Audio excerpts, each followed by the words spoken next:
চট্টগ্রামে জমিয়াতুল ফালাহ মসজিদ প্রাঙ্গণে ঈদুল আজহার জামাত অনুষ্ঠিত হয়েছে। সেখান থেকে বিস্তারিত জানিয়েছেন প্রতিনিধি মনিরুল ইসলাম পারভেজ।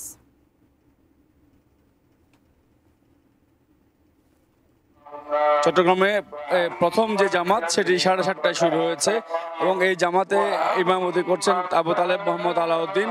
আপনি দেখতে পাচ্ছেন চট্টগ্রামের সবচেয়ে বড় এই জামাতটি এই জামাতুল ফালায় অনুষ্ঠিত হয় এবং এইখানে আমরা দেখতে পেয়েছি এই জামাতে সাবেক বিএনপির যে মন্ত্রী ছিলেন মীর মোহাম্মদ নাসির উদ্দিন এবং city mayor doctor Shahadat Hossain সহ অনেকেই আসলে এখানে নামাজ আদায় করতে দেখেছি আমরা।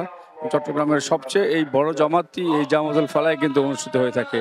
এছাড়া চট্টগ্রামের স্টেডিয়ামে আমরা এবার দেখেছি নারীদের জন্য এই জামাতের ব্যবস্থা করা হয়েছে এবং এই স্টেডিয়ামেও আরেকটি জামাত হচ্ছে। এছাড়া আন্দরকিল্লায় আমরা দেখেছি যে সেখানেও একটি বড় জামাত হচ্ছে। এছাড়া নগরীর 41টি ওয়ার্ডে আমরা দেখেছি এই যে কর্পোরেশনের তত্ত্বাবধানে আরও 41টি ওয়ার্ডে সেই জামাত অনুষ্ঠিত হচ্ছে।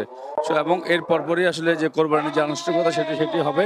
মোট চট্টগ্রামের এই 41টি ওয়ার্ড ছাড়া আর এই বড় জামাতের মধ্যে এটি রয়েছে, আন্দরকিল্লা রয়েছে এবং স্টেডিয়ামে, এই তিনটি জায়গাতেই বড় জামাত এবং ঠিক এখানে 8:30টায় আরেকটি জামাত হবে।